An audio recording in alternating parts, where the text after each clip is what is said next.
This is Life Worlds, the place where we explore life through other eyes and minds. Let's flip the script and discover how to orient your world around nature. I'm Alexa Permanish. Come join me as we get down and forage for fungi, stalk coyotes, draft laws for rivers, hum with beehives, sing bird language, and help beavers to dam again. Let these stories spark your reconnection to nature's multiverse. Learn how to bring ecosystems back to life, become an agent for other intelligences, and begin to see how you too are the sum of all life worlds. You're listening to the full episode of Urban Ecologies with John Thackara. Hello and greetings. This week, we're talking about cities and nature. As always, I'll be adding a life world slant to the conversation, focusing on how those who dwell in urban settings can engage with the teeming and vivid animal world right on their doorsteps. I felt that we needed to have an episode about cities here on the show because it's been estimated that by 2050, over 2/3 of the world's population will be living in urban areas. That statistic, for me, foretells a hungry escalation of urban spread. And the way I see it, we can either choose to integrate more nature into these mega agglomerations, or we can start to say goodbye to generations of little humans who have had any contact with something other than the human species. That's to say, anything that is not human-made, synthetic, addictively technologized, or hyper-controlled. How do you think that anyone's imagination can roam wild and roam free and entangle with other intelligences if only high-rises and concrete rivers are in sight, if the world is increasingly digitized and screen-captured? And the sad part of this is that this nature deprivation systematically affects lower-income families, creating a damaging feedback loop that hits hardest at those who are already struggling to keep pace. And yet, cities are also beautiful. Cities are these wonderfully complex organisms, and they are also social incubators that provide dazzling connectivity and innovation due to the alchemic bumping up of so many human molecules. And so we must ask ourselves the questions, can cities be the best of both worlds? Can they provide both high social connectivity amongst human beings and amongst non-human beings? Can we design cities from the perspective and the life worlds of other species? And by the way, where does the city even begin? How can animals disrupt our associations of what cities are? Now, I am delighted to introduce us to John Thackara, a writer, curator, and professor who develops design agendas for ecological restoration, urban-rural reconnection, and multi-species environments. John curated the celebrated Doors of Perception conference for 20 years and was commissioner of the UK Social Innovation Biennale and the Urban-Rural Expo in Shanghai. Speaking to us from rural France, here's John.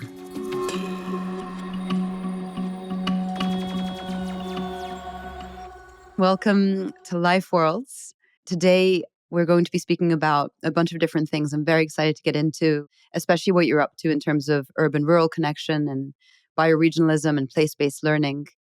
Before we launch into all of that, just wanted to establish for those people who don't know you, you've been at this intersection of design and nature, this arc for decades. And it's been a long conversation. I'm sure that every generation has had their own ways of speaking about it and designing for ecologies and nature and cities and so on and so forth. How have you seen that conversation change over time, design and nature? And how have we advanced in how we design for nature today? Where do we find ourselves at this current moment in that trajectory? It's a great question, Alexa, because I'm very conscious of being possibly a sort of second or maybe third generation in this discourse, in the sense that people in the 1960s and 70s were very active in looking at the disjoint between modern life and nature, but they felt that they were continuing a discussion which began in the 19th century, when during the second half of the 19th century, in particular, people were very aware of everything from railroads to telegraphs to electricity, separating people from the natural world. So it's a curious cyclical thing. We come and go. And I'm kind of confident that we've learned the lessons of the previous generation. But I must say that I'm conscious myself of having been distracted by technology and internet aspects of design for the first half of my career, really. And it's only in the last 20 years that I've just been reminded that the fundamental kind of reality that we all have to kind of reconnect with is nature, of which we're a part. And the design world has been on a kind of a deviation from that. But I think it's pretty startling to me how quickly we are now reconnecting. And so I was a kind of, as I said, second generation in the 20th century. But now in the last 5 years, there's so many different strands emerging like tentacles from the undergrowth of design, as well as from the environmental movement and other forms of science. So lots of tentacles happening at the same time. That's a greatly inspirational message. What do you mean when you say that we've been distracted by technology and the internet, and even yourself included? I've always been aware of something called a sustainability crisis, or the need for sustainability that we don't have, since I was pretty young. But it was only, I guess, in the when it's sort of 1990s that I first met proper serious environmentalists who alerted me to how really serious the situation was. So until that point, I was, immersed in the normal debates about design and architecture and cities, but the role of nature in providing a way out of our problems wasn't clear to me. And then I met a man from the Club of Rome who told me about the studies they'd done, 30 years earlier, in the early 60s and 70s, about the limits to growth. And that was the first time I'd had a proper scientist telling me about how grave their kind of projections were. And at the same time, I started to meet environmental activists and professional ecologists who said, yes, when you're out there in the world, it is really as bad as the reports say. But I must say that I was halfway through my career, and I was just struck by how shocking it was to be told how grave the situation was and how little awareness I had of it. And so basically, at the beginning of the 90s, I was organizing an internet conference called Doors of Perception in Amsterdam. And we were very, very thrilled and excited by the internet and all that it promised. But the whole notion of what this meant for the environment only really came into our world, well, I put it there, after a couple of years when we had this discussion about, well, the internet's very interesting, but what is its purpose? What's it for? And that's when I started to have this conversation with environmentalists, say we need to radically reduce the material and energy impacts of industrial society on the world. And we can do that by making people get much closer to the things that they use and consume. And maybe the internet can help us do that. So this was just early 90s. And then I met philosophers and writers and people with deeper understanding who said this kind of ecological gap between modern life, or internet life as it was becoming there, and the natural world, this metabolic rift, is at the heart of all the problems that we have. Because if we really were aware of the damage we were doing to life on Earth and all its different manifestations, we wouldn't do it. We're not like all psychopaths, but we're just physically and cognitively separated. So that's when I began to see the design opportunity as maybe design could be part of making that reconnection that technology and modern life had made. And so it sounds like you operate under a thesis, which I think is one that I share. This metabolic rift, it sounds like it's as much physical as psychological, and that distancing from the natural living world, which I think everyone who's listening would kind of get a sense of what that is. That metabolic rift, that distance, the ecological gap means that when we try and design anything really in the human world, because we don't have that grounding in what quote unquote nature is, and I think we should talk about that, we may not be designing to the best of our capabilities or understandings because of that distance. Is that correct? Well, this notion of it being an experience thing and not just an intellectual thing is pretty crucial to what I've learned over the last 20 years.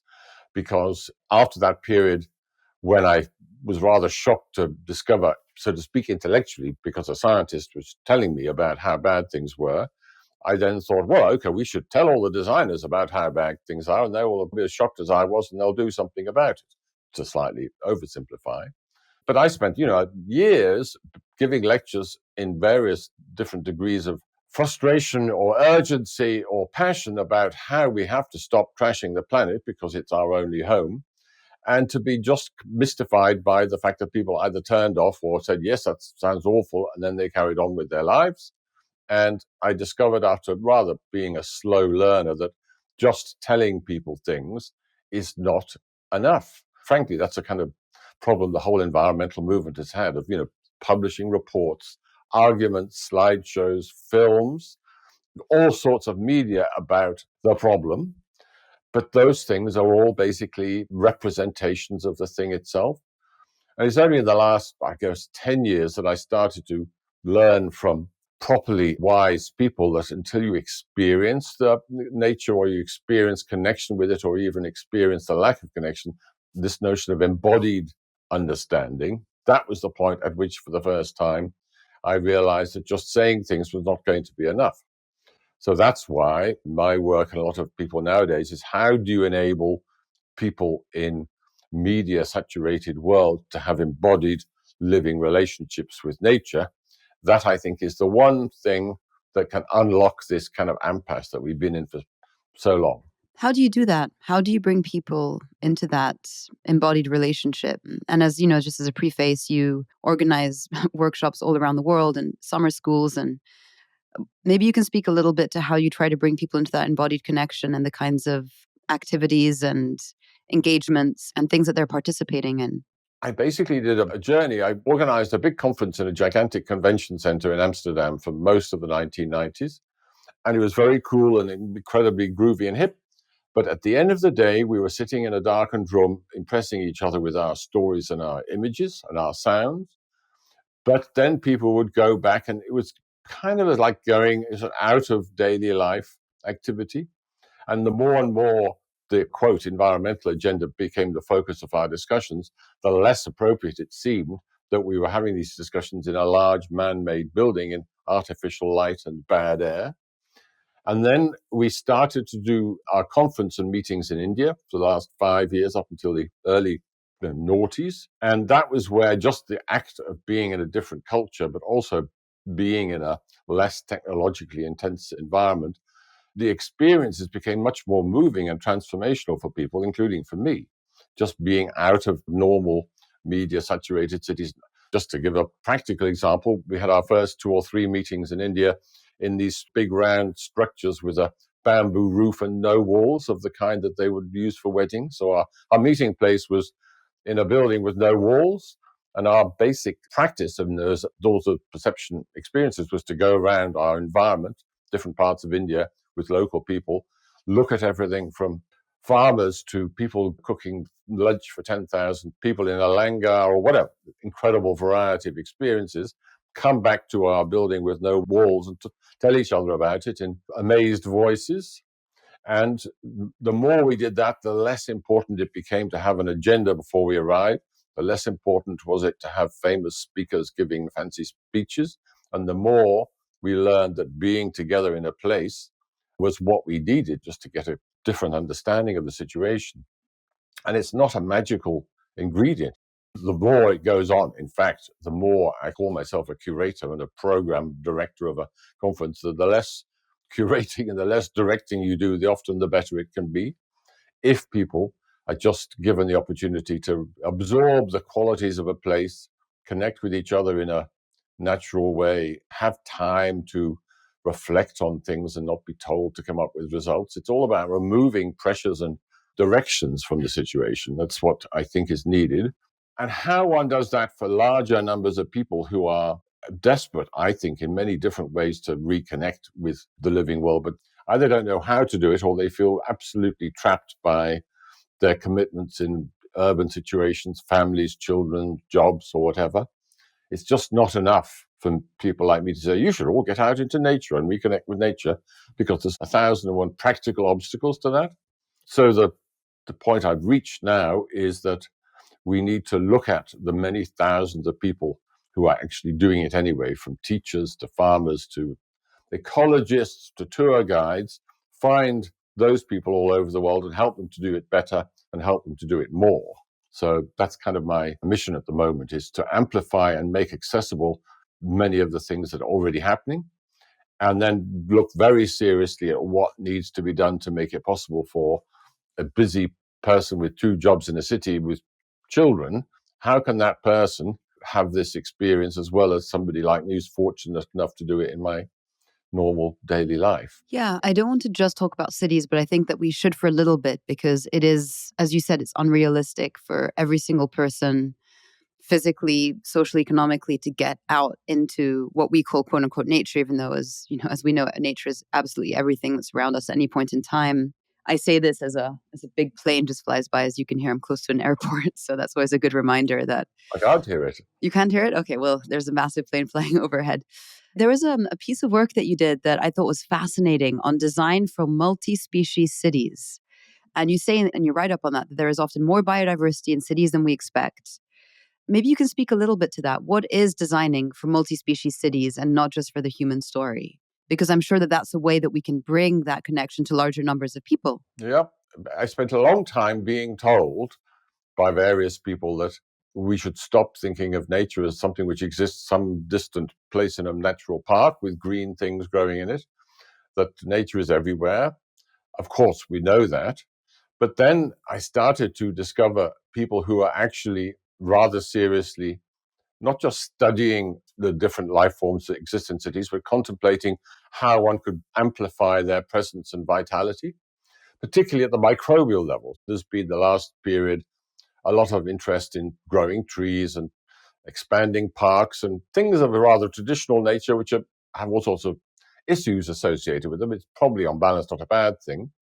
But then it turns out that the basic nature of the city in its built form has so much been influenced by notions of hygiene and separating us from nature by design. That's what I mentioned about the 19th century.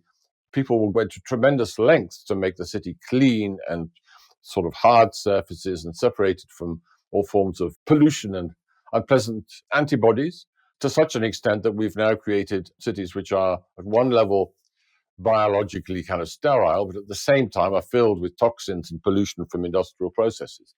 So it's a bad combination. And okay, so it's an interesting fact. The scientists and the ecologists will tell you that in cities there's more biodiversity when you look particularly in small details and particularly at the microbial level, and that these can be considered as conditions for healthy living if one makes it a design task to achieve that.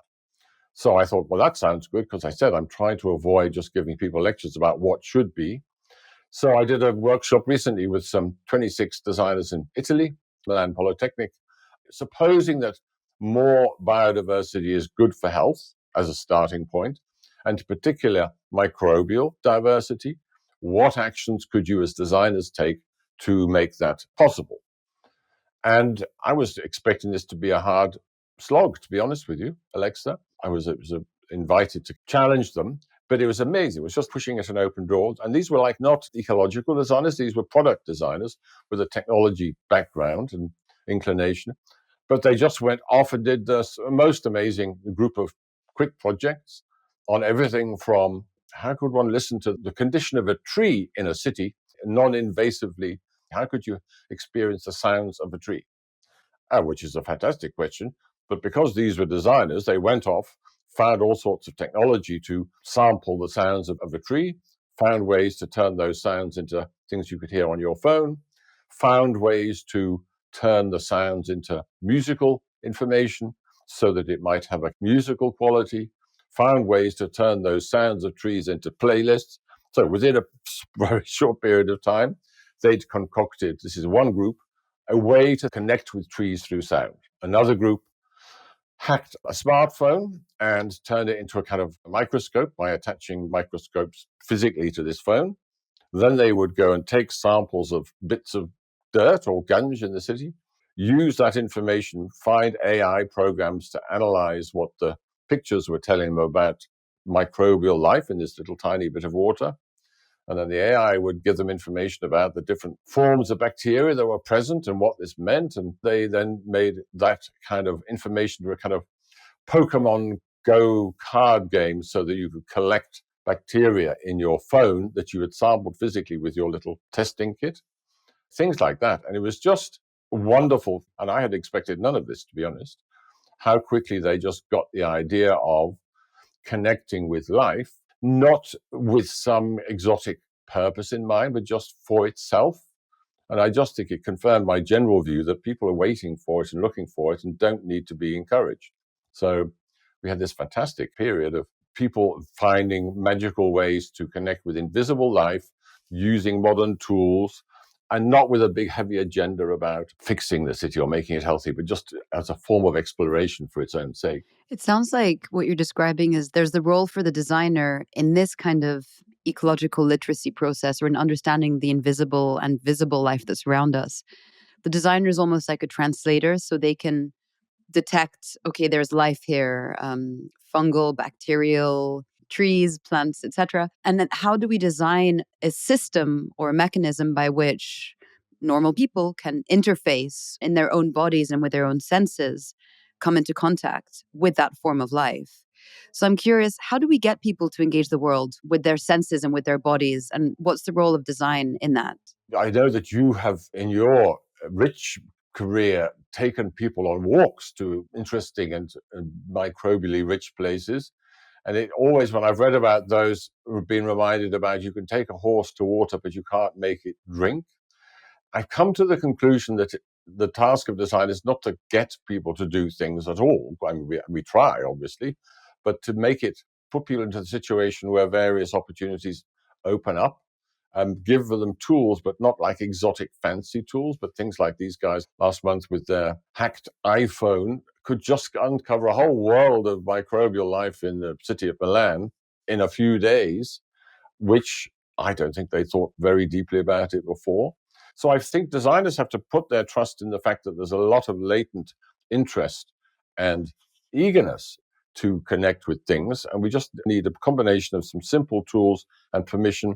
And very much it's about time and space to do these things, because everybody from young children to students to professionals, everybody's so pressured for time that that's one of the, to me, one of the dilemmas. I don't know easily what the answer is. How do you get people to create the time for themselves, even if we take them to a place and give them tools and give them some readings and inspire them, they still need the time in their lives to make it happen. But I think that people are ready for it, so we don't have to push so hard. How have you changed through this process of working with designers and lecturing and hosting these workshops and coming to the realization that, okay, we need human beings to have a much more first person embodied relationship with the living world, and with the understanding that that living world is all around them at any point in time, and therefore we can design for all forms of life?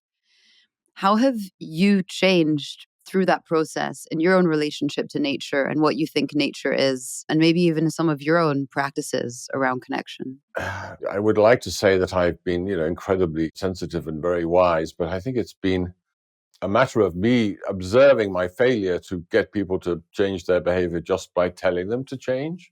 So my first 20 years learning about something called the environmental movement and being told that something called sustainability is important, my default reaction as a writer and a communicator was to write a lot about it and communicate. It's not just me, but I think we've learned rather too slowly, frankly, that telling people things is not the same thing as them getting it or understanding it. I think I've been genuinely looking for ways to change what I do so that more people than a small minority of very passionate ecologists would start to have this experience. It's a combination of letting go of my unrealistic expectations about what writing can do, and at the same time, just as you said earlier, I did actually do an increasing number of journeys and workshops and smaller events in real places that were transformational for me and the people that were there. And I had to let go of the notion that only mass solutions are important. So only if you have 1 million people reading your book, or only if you have 100,000 people on an event, is it serious? Because if it's lots of small things, small groups having small experiences, that doesn't correspond to the scale of the problem. And then I just gained confidence from just my awareness of how many millions of people are doing small things every day in lots of different ways. And we should absolutely respect and gain confidence and optimism from the fact that we are not alone in these things that we're doing. That, very, very large numbers of people are taking action, not necessarily in the name of sustainability, but caring actions, caring for each other, caring for their places. I mean, I'll give you an example. The whole phenomenon of weed watching during the pandemic. I haven't heard of that. It's quite extraordinary how many people have gained comfort from just being locked in their apartment. And this is a good example of where it's not just about going to a national park and hiking through some wilderness. Somebody stuck in an urban tower block during the lockdown would discover there was a weed growing on their balcony on the 10th floor, which they'd never even noticed before, or they might have just idly thrown it away. And then there's dozens of blogs and websites about weed watching. And that is a classic example of reconnecting with nature, not through some act of brilliance or being very wise, but just because somebody told you you had to stay in your flat for several weeks. And then you sit there and then you notice this weed. It's quite magical, I must say.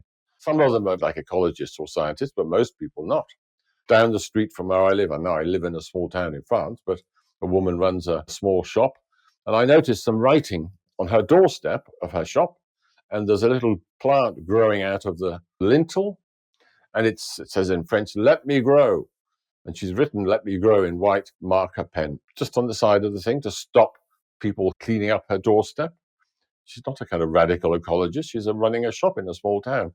But she is clearly, as now do many people say, well, maybe we should welcome these weeds back into the cities and towns rather than regard them as a signal of disorder or untidiness. And those little tiny examples are what actually give me the most joy on a day-to-day basis. I can absolutely see why. I think that actually leads to a conversation on placefulness, or a place being our entry into caring about something. And a lot of the climate, ecological biodiversity challenges that we're facing globally can seem abstract and far away, and like people cannot even latch onto them or operate in them. And so let's talk a little bit about the importance of place, right? The placefulness of your balcony or of your store in your town. And why is it that when we know our place better, we are more able to, I think, care about it and discern what we can do? And as a follow-on question from that, how do people start to get to know their place? You know, for people who are listening, where do they begin? Is it meeting their local farmer? Or, I mean, how do we create an environment whereby the places that people live in can be that entryway into a deeper ecological relationship? I've sort of come to the conclusion that most of us are connected to place anyway, but don't necessarily realize it, or that society doesn't recognize or acknowledge the fact that we belong to places and have a relationship with places which is more than just a practical one. So people throughout history have written about place. Obviously, my favorite, I think, is Simone Weil, who's the famous French writer and philosopher, who said place is a doorway into caring. And if you just look up on Google, you can find hundreds, thousands of statements about place being important. So I don't think one has to demonstrate that it is important. I think the second part of your question is the more interesting one. How can one enrich one's relationship with place on a day-to-day basis if one has a normal life with lots of distractions and other pressures? So the weed watching was one, but other examples which are cropping up in many different locations, there are very practical techniques to be in a place in a mindful way, some of which I've been taught a bit, ranging from just sitting still next to your favorite tree or stone and trying to just be with the stone for a while. I must say that is rather powerful. I saw a project recently near where I'm in France, and where a group of architecture students were asked by their professor to spend several weeks learning about the soil of this region and all the different aspects of the soil, the rhizosphere, as it's called by scientists. And they were given a very practical task. That they think of ways to help the rhizosphere of this region be healthier and prosper, looking at its history, looking at the geology, looking at the chemistry, looking at what's there now in terms of plants, looking at the history of the agriculture. In other words, they were given this pretty open brief about learning about the soil of this place as a design exercise. And then what was very fascinating was that they were only allowed to draw the results, tell the story of what they were proposing by drawing with a black pen on white paper. No photographs, no videos, no animations, no visualizations.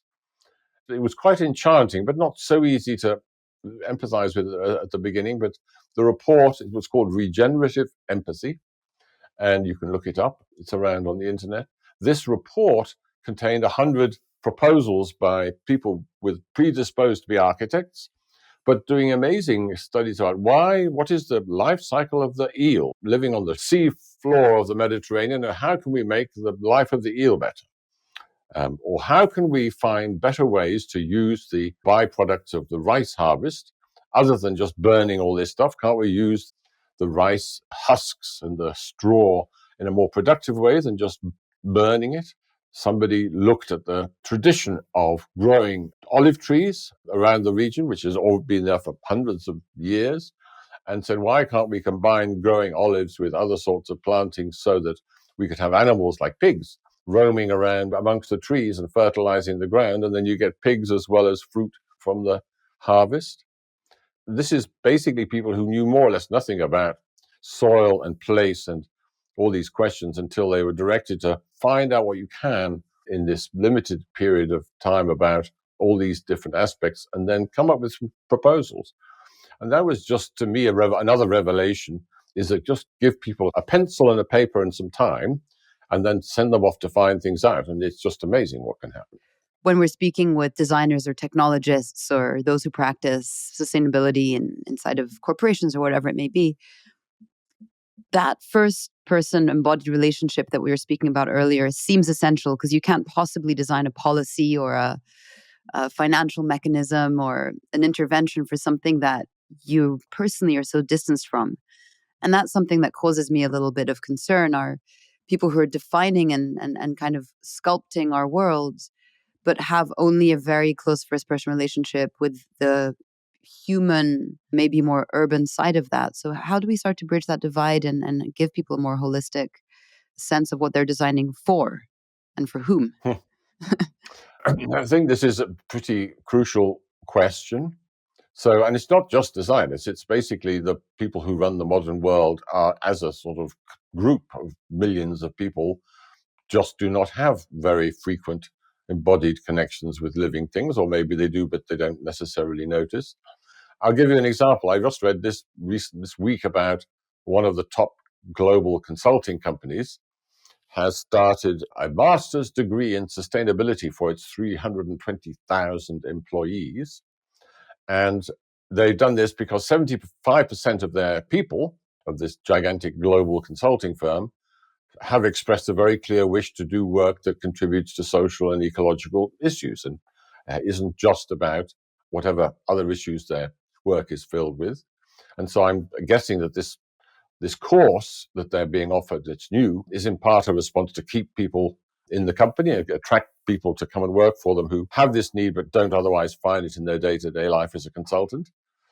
But I have to say, when you read the agenda of this course and when you look at the kind of program of this sustainability masters for 300,000 consultants, there's nothing in it at all about embodied experience. It's all about the ideas and the words and the apparatus of sustainability as something which big companies feel they have to do it. They don't know how to do it, so they hire a consulting company to help them do it. But it's all basically a recycling of words and the search for metrics and the search for definitions and the search for evidence that they're doing something about it, but the it doesn't become real. Not for me. I mean, of course, I'm not working there, but I strongly suspect they're not going to make them happier employees or feeling more satisfied as a result of doing this course. But it does raise the fundamental question of, if you have 70% of the population of the world living in cities, let alone the ones living in corporate worlds, under what circumstances would they have these lived experiences that would begin to get them to make different decisions and take different actions? And I've had this conversation. Some people say, you're just talking about a few hippies or a few rich whole food customers or a few people who go on eco vacations to Costa Rica. And that's true. But if you frame it as, we must have a very expensive experience called connecting to nature, then we're going to remain stuck. We have to be a bit more clever and artful about suggesting, for example, to somebody working in a skyscraper in London for a big consulting firm, we have to be clever about giving them little ways out to be connecting with nature and have lived experiences that isn't a full frontal command and control thing, but I don't know, we just have to crack the carapace that they're stuck in somehow. Crack the carapace. I like that. How would you design that course? How would you take on that challenge? What would you have them do? Well, this is a good question because, as you know, I thought, oh, we need a course that people can go on.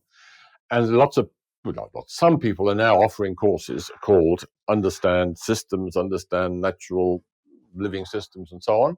And I've been involved in a few myself. I do a course in Sweden every summer called Back to the Land. And I have to say that although me and my fellow teachers have spent a lot of time thinking about what the program of this course should be, the actual experience that is valuable to people is leaving the city and going and staying in a small village in the middle of Sweden for a week. That is the value of the experience. Now, one of my colleagues is a very expert facilitator. Another one is a very expert teacher of design in terms of physicality and how things work. So you have the presence in that particular group of people who have expert knowledge and skills. But if we weren't all physically there, I don't think it would be such a valuable experience. And so then the question is, how did we all come to be there? And this is where, I must say I've become a bit more optimistic because we didn't do heavy marketing or have to drag people there. We said, here, we'll be in this small hamlet for a week. Come and join us. You don't have to pay in this case, Sweden being a rich, happy country like that. Then, yeah, people just come. They're very keen to come. So it's creating opportunities, creating spaces. So people in the world of facilitation called holding space. So I think there's a design activity called creating the conditions for people to meet with each other in a good situation. And I think that is not, frankly, so easy all the time. But if we create the spaces and the opportunities, I think people will come. It's not about a course in terms of here is the sort of 5 chapters that you have to learn and become expert in. It's about creating circumstances and situations in which people can then meet and make their own sense. So in the example of that, consultancy with, what could potentially be millions of people going through it, would you advocate for a module whereby they all get together in some place and then engaged in place-based learning activities? And if so, what might some of those activities be? Maybe you could describe some of the things that would happen while they're all together. I actually would advocate for that, but it's not about just going and meeting in a forest and feeling green. I think that people should be given tasks to do, partly because it's otherwise very disorienting, and these tasks should be productive tasks, beneficial to the place.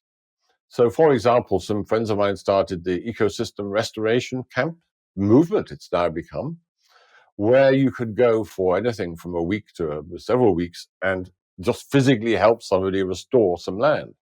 And you can do this as a rank amateur or somebody with some special skills. But that has clearly answered a need because it's very growing tremendously fast.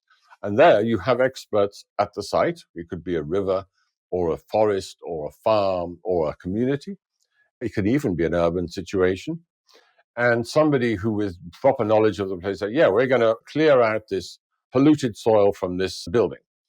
And at the end of that, we will then grow some food in it, or we will, whatever, we'll do some things in it. Very simple, practical, manual work. But in the process of doing that, you get to learn about the history of that little bit of land. Why is that building there? Why did the earth get poisoned? Is it possible to clean up the soil using plants, or do you need to use other techniques? But the point is, you have a real place and you go there for a week or more. And when you leave, that place is in a better shape. This is a guy called John Yu who started this movement. And I just think it answers the question of don't just go and feel good. You want to do good. We all feel that. We want to do good for a place. And if somebody can organize for that to happen, so much the better. I'll tell you an example. You go down freeways in America and you see this stretch is sponsored by, and then there's a small company like a hamburger bar or a legal office is in some way sponsored the maintenance of that bit of the freeway. And I think, to speak of this big consulting company, why don't they sponsor, or be associate or partner with ecosystem restoration sites around the world where they have people, and then their people can go and work on these sites and physically help to restore them, learn about it at the same time. And I think that would be a very desirable thing for a big employer to offer, physical opportunities to physically make land healthier in a place. Nothing complicated and not requiring very virtuous people, but just, 2 days a month, a weekend a month. I don't know what it would be. If your personal contribution, as a result of which that bit of nature got healthier, yeah, I don't see how you could lose doing that. I think that's a brilliant idea. I hope that they listen to this. And I'm curious if you have examples, especially urban activities that are examples of these little hopeful sparks and what people could even be on the lookout for. Because I think it's very hard when you don't even know what to look for, how to find it. I think the finding of the spark is less difficult than finding ways for people to make that first connection. And there are lots of people much more expert and wise than me about enabling the people who never get heard, the people who are just physically, they have 2-3 jobs and young children and work in Amazon or something. You can't just say, here's a nice list of forest schools for your children to go to. I mean, that's great and it's wonderful, but that doesn't really answer the question for that particular parent. Poor people we're talking about, time poor and resource poor, for whom a list of opportunities is not enough, frankly. And my practice for many years was to go and look for stories of positive activities and look for people doing inspiring things to say, look, there's lots of good things happening. And I still think that's great. But I then came to the realization that just putting lots of stories of people doing great stuff somewhere else is not of itself enough for many people. So it's therefore the service innovation and the organization of other aspects of infrastructure, you could call it, that makes it possible for everybody else to have that refreshing and nurturing experience. But if you have to have time and money to have it, it remains a minority thing. Well, I'll give you an example. You asked me for examples. There's people called the Sugi Project that around the world help local communities plant diverse microforests, often in very unpromising wrong side of the tracks type locations. Inspired by a wonderful Japanese guy called Miyawaki, discovered that actually it's not so hard to plant a forest, but you just need a bit of expertise, some land. You need a conversation with the local municipality. Actually, you need lots of things. There's an organizational task, but if some of those organizational tasks could be taken care of, it is simply not hard to get local people of all walks of life, so to speak, to come and take part. And then you get the most fantastic richness when people from different cultures in a city come along and start discussing what could be in their microforest, an edible microforest. So that's a good example. All the 10 million aspects of urban food is another example of where, when I started out writing about urban farming and urban food, it was, frankly, again, it was a sort of rich person's hobby. If you kind of had the time to spend, it was kind of cool in the northern, in Europe, where I am. And then in the whole of the global south, as I discovered, best 900 million people grow food because they need to and because they always have done. And there was these two worlds with very little knowledge of each other. But that's all changed in the last 5 years as well, so that so many cities are now making space for people from all walks of life to grow food, not just because it grows calories, but because they recognize how much positive benefit there is to communities growing food, mixing with each other, sharing knowledge, sharing tools, sharing land, whatever. And so all sorts of cities that thought the whole thing was an irritating, rich hipster sort of fad, it's now becoming mainstream really rather quickly. And that's where you don't have to give people lectures about biodiversity or life. You just say, do you want to be part of growing food? Yes, I can, but there's all these practical obstacles. That's when the city comes, and city fathers, city municipal authorities make things possible now that they previously would have thought were a hassle. I'm sure that the pandemic also accelerated that. And I think there's a lot of figures on there to see the increase in urban farming and people growing their own little plots of food. I'm curious about the other divide, not just the one that you mentioned between people who are in the global south growing their own food and people in other cities who aren't used to it. But you've done a lot of work in China in bridging the urban-rural divides and how those areas are disconnected. Maybe you could speak a little bit to those series of projects and how you try to bridge those worlds. I had the great good fortune to be asked to go to Tongji University in Shanghai and look at the question of urban-rural reconnection, which I'd written about a bit, also bioregions and those sorts of subjects, which like many other of these words, they sound nice, but it's not clear what they mean in practice. So I went to China with a rather specific brief to collect examples of new forms of urban-rural reconnection that were either emerging from the passage of time in a vast and very complex country, or were initiatives from innovative companies and individuals. And so at the end of 2019, just before the pandemic, I did indeed do a big show called Urban Rural, where we had about 100 of these projects came together. And it was just yet another happy making experience, is that once you go and look, lo and behold, there's so many amazing things going on which are kind of below the radar or have a different name attached to them, that people in Europe and in the United States had been talking about as would be nice for a long time. So a lot of it comes back to food. For example, how can we make it possible for small farmers, or farmers generally, to talk directly to the people that eat their food, rather than going through all these layers of supermarkets and industrial food processing and packaging, etc.? And I've been advocating for that for years. And then I go to China, and lo and behold, basically the kind of Alibabas of this world have proactively, in their case, done what they call farmer live streaming, which they enable a small farmer with a phone and about a few days of training to communicate directly to the people in the big city who buy their food, whether it's mangoes or rice or whatever. And it's a combination of a kind of experiment by the technology company or the distribution company with an unmet need. It just exploded. So 300,000 farmers are now talking on a regular basis with the people in their city. There's a guy who's quite become a celebrity who basically looks after hens and has eggs and hens. And he's become a celebrity for the entertaining way that he describes the day on the life of his hen farm. And there's funny mango farmers and tea. So there's the serious foodie side of it, where they go into frankly exotic detail about the nuances of a little tea leaf. But most of it's about daily life on the farms and how interesting it is to city people. And the reason that's happening in China, that it's not really still happening in Europe so much, is that it's a more of a mass thing, that farms and food are genuinely a priority for the Chinese authorities, because it's, there's 300 million small farmers of one kind or another in China. They're a big chunk of the population, and it's not about just being enlightened, but they are a big political force. So the government has to look after the interests of the rural economies, and therefore it does. And then they have, I'm not wishing to say it's marvelous, but that whole communication gap that we complain about in the West between the land and the city, it's breaking down a lot. And the consequences are that the guys with the mangoes who start by telling stories into their phone about their mango crop then become experts who can have visitors go to the farm.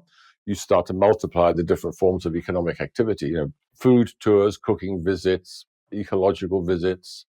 And so the things that people like myself would write to-do lists on are already happening, because some telco said, let's do live streaming. So that's why I think it's not about sitting in a studio dreaming up exotic ideas. It's about being explorers. And if you get out of the house, so to speak, or out of your studio and into the world, there are so many amazing things happening that are admirable, that could be done better with, for example, the attention of a designer or all sorts of other forms of knowledge that we have. I think what's so interesting and compelling about that example is, going back to what you were sharing earlier about how the internet and technology in its earlier stages was asking, well, how can we be in service to this movement? Without the Alibabas and without that connectivity, those superstar mango farmers, and I know an abuela in a Mexican village that has I don't know how many millions of followers, and every day she's just cooking her mole, kind of like this slow TV. Without the role of technologists and designers in creating those systems that can bridge those divides, that may not have ever happened. And so I think it is a really compelling invitation for those who work in those spaces to say, okay, how can your knowledge and your skills be used to bring these worlds closer together? And I just think it's an absolutely wonderful invitation. Something that I ask a lot on this podcast, and as you know, the title Life Worlds is about this notion, in the way that I'm interpreting it, that all of the species and organisms that we share the planet with have their own world that they live inside of, their own experience of the planet. And as human beings, we could try often a lot better to put ourselves in their shoes and understand, okay, can we design for you? Can we understand you better in order to live in greater harmony and coherence for everyone? I think that that kind of approach can never be amiss. Is that something that in your own practice you've attempted to do or experimented with, to look at another organism or form of life and develop some kind of relationship where it's either taught you something or you've thought, okay, we're going to design for something that is more than human? I've been fascinated by, for example, slime molds or the mycorrhizal networks of trees, mainly because beautiful communicators from the words of science and ecology have drawn my attention to it. But I have to say, I can't really claim to have come up with some very brilliant design action as a result of it, except what I was saying earlier, that so much of what we can do to help living systems flourish is to kind of not do very much. Let's stand back and watch. And I think that this notion of standing back and observing how nature operates is surprisingly instructive, because nature operates on an infinity of very interesting and cool ways, but many of them are conjunctural. Nature operates on what needs to be done now to live or to reproduce. And, a slime mold is a good example of something which doesn't have strategies and blueprints and design educations, but is tremendously effective at finding food and occupying a new context that might be beneficial for itself, without having a brain or a design mind or anything, or design thinking. But I think the trick is to just be inspired and learn how incredibly resourceful nature is without feeling some kind of compulsion to turn that into a design action. Frankly, my difficulty was what happened to the biomimicry movement. It's this basic human need to make things is very powerful. And I think the need to make things is not necessarily always consistent with leaving an ecosystem healthier. So if you go in and say, look at all this bamboo, we can make so many things with bamboo. And people have duly made lots of things with bamboo. But I just think we're in a transition phase from learning about the diversity and the richness of natural processes and natural ecosystems to realizing that we humans can actually be more like nature and adapt to our context in a more short-term way, rather than turning natural knowledge into product lines. So I don't know if you know about the bioeconomy, for example, is basically at the moment designers and technologists and scientists saying, look at this amazing mushroom. And this is a true story from my friends in Tellier Luma.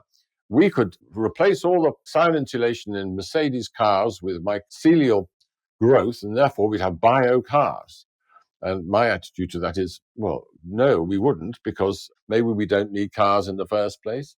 We're in, I think, a transition called bioeconomy is reproducing industrial processes that consume, I don't know, steel and energy and iron foundries and coal, to processes which are driven by natural things or more natural things, but it's still within an industrial mindset, production, efficiency, cost, reproducibility.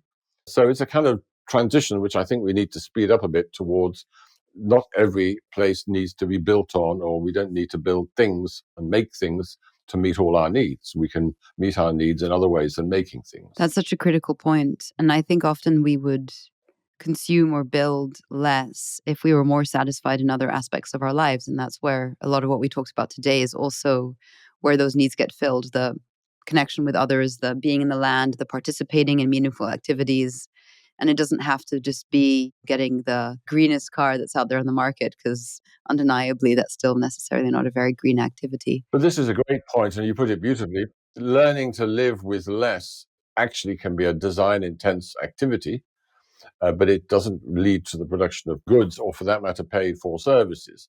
So that what is real for life that we're going to have in the future is not the same as real for the economy that we have at the moment, which requires, products and services that can be exchanged for money. So that's another one of the transitions we're in, is away from indeed meeting our needs through things that we pay for. But that is an inconvenient transition if you're running a big company. I accept that. But how we get them out of that, I don't know. But they have to move on. That's an excellent point. Thank you so much for this wealth of knowledge that you share, and also for your time. I've really, really enjoyed our conversation. It's been absolutely wonderful, Alexa. Thank you for inviting me, and I look forward to hearing the future episodes.